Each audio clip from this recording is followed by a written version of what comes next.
Chers frères et sœurs, paix et bien dans le nom de notre Seigneur Jésus-Christ. Une seule chose je nous propose aujourd'hui pour notre méditation. Il t'a été dit de prier sans cesse et non de prier sans cesser. Dans l'évangile, Jésus, pour faire comprendre l'importance de la prière, il oppose deux personnages, une veuve et un juge. La veuve, dans la tradition juive, fait partie des catégories sans protection, appelées aujourd'hui personnes vulnérables. Car très souvent, elles n'ont personne pour subvenir à leurs besoins, surtout lorsqu'elles n'ont pas de grands enfants, d'où elles vivent de l'aumône. À côté, il y a un juge, c'est-à-dire une personne qui détient l'autorité et a pouvoir de décision. La parabole nous dit que la veuve a subi l'injustice. Jésus ne nous dit pas quelle a été l'injustice qu'elle a subie, mais nous le savons que dans la tradition juive, il y avait 4 formes d'injustice. La première, faire travailler quelqu'un sans lui donner le repos. La deuxième, tuer le bœuf ou l'âne d'autrui, combien même il appartenait à l'ennemi.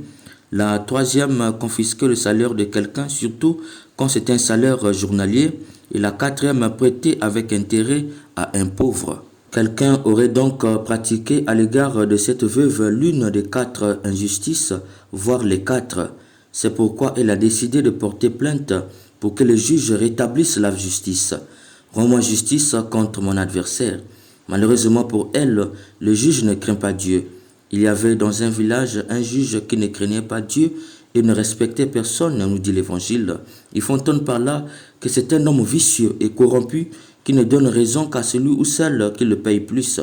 Or la veuve est pauvre. C'est donc un combat perdu d'avance. Ce juge ne rétablira jamais la justice. Cependant, comme on dit chez nous, le découragement n'est jamais dans la bouche d'un chef d'État africain. Cette veuve est caractérisée par la brutalité, une expression de Bimonikweshi qui veut dire la résistance. Elle est caractérisée par la résistance. Elle ne se laisse pas faire. Elle ne dit pas « ce corrompu vicieux ne me rendra pas justice ». Elle n'a pas peur de lui. Elle n'a pas froid aux yeux. Sa présence rappelle au juge la déontologie de sa fonction de juge. Elle dérange, elle lui fait peur, car elle est vraie et directe dans ses propos. Un deuxième round de David contre Goliath dans le Nouveau Testament. Elle va le battre. Le juge a été obligé de rétablir la justice. Comme cette veuve commence à m'ennuyer, je veux lui rendre justice pour qu'elle ne vienne plus sans cesse m'assommer. Voilà une veuve qui n'hésite pas à dire la vérité, dénoncer le faux pour amener un corrompu à la raison. Qu'elle ne vienne plus sans cesse m'assommer, dit le juge. D'où Jésus ajoute, écoutez bien ce que dit ce juge dépourvu de justice. Et Dieu ne fera pas justice à ses élus qui crient vers lui jour et nuit? Le fait-il attendre? Je vous le déclare, bien vite, il leur fera justice. Mes chers frères et sœurs, par cette conclusion, Jésus donne le vrai sens de la prière à ses disciples qui empêchent non seulement de tomber dans la distraction des pharisiens et leur attachement à leur histoire, mais aussi et surtout une prière que son Père s'empresse d'exaucer. Bien vite, il le fera justice, dit Jésus. De ce fait, la réussite d'une telle prière n'est pas basée sur la persévérance. Autrement dit, une prière persévérante, c'est que nous avions appelé prier sans cesser, mais elle est basée sur l'action qui accompagne la prière. Autrement dit, une prière engagée, ce que nous avons appelé prier sans cesse. Mes chers frères et sœurs, il t'a été dit de prier sans cesse et non de prier sans cesser. C'est pourquoi Jésus te donne l'exemple de cette veuve pour te montrer le vrai sens de la prière, l'engagement.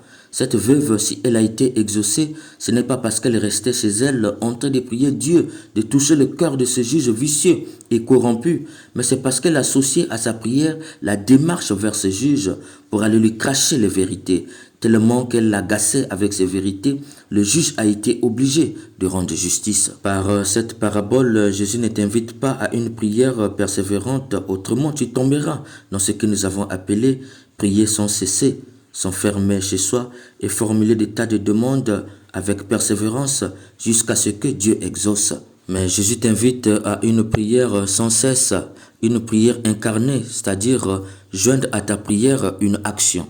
Il faut entendre par là que Jésus te dit, chère sœur, arrête de prier pour la conversion de ton mari si tu es incapable de lui dire la vérité en face et de dénoncer son faux en lui parlant de Jésus-Christ.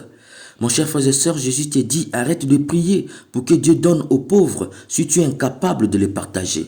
Cher ami, Jésus te dit, arrête de prier pour les malades si tu es incapable de les visiter, de leur donner une parole d'espérance et si possible de compléter leur ordonnance.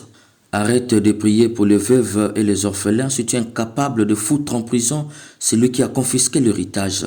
Arrête de prier pour les migrants si tu es incapable de dénoncer le faux système qui pousse à l'immigration clandestine.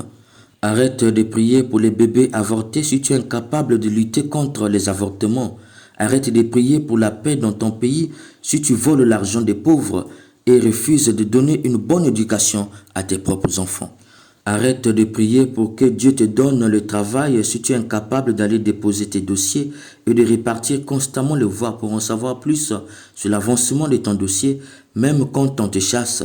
Arrête de prier pour que Dieu touche le cœur des dictateurs chefs d'État si tu as peur de dénoncer le faux qu'ils font.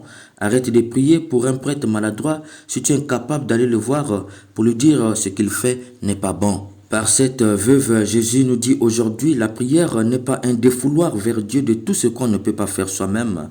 Si tu es incapable de changer, ce n'est pas Dieu qui va te forcer à changer. Car il ne s'agit pas de prier sans cesser, mais de prier sans cesse, c'est-à-dire que la prière est la force de l'action encouragée, soutenue et validée par Dieu. Saint Benoît l'avait compris lorsqu'il disait « Ora et labora, prie et travaille ». Cette veuve ne se limitait pas à prier Dieu. Elle avait compris que la prière sans l'action, c'est comme la parole donnée sans l'engagement qui va avec. C'est pourquoi elle priait, mais allait, retournait et faisait entendre sa voix. Elle croyait dur comme fer. Mes chers bien-aimés, sortons de la conception de la prière sans cesser pour entrer dans la prière sans cesse à l'image de cette veuve que Jésus nous donne au modèle. Ce n'est qu'ainsi, comme nous dit la première lecture du livre de la sagesse, la terre sèche émergera de là où il n'y avait que l'eau et de la mer rouge se frayera un chemin. Que Dieu nous donne sa sagesse. Amen.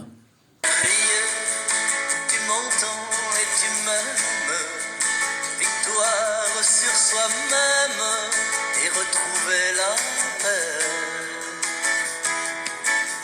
Prier, accueillir la colombe, espérer en ce monde et puis s'abandonner.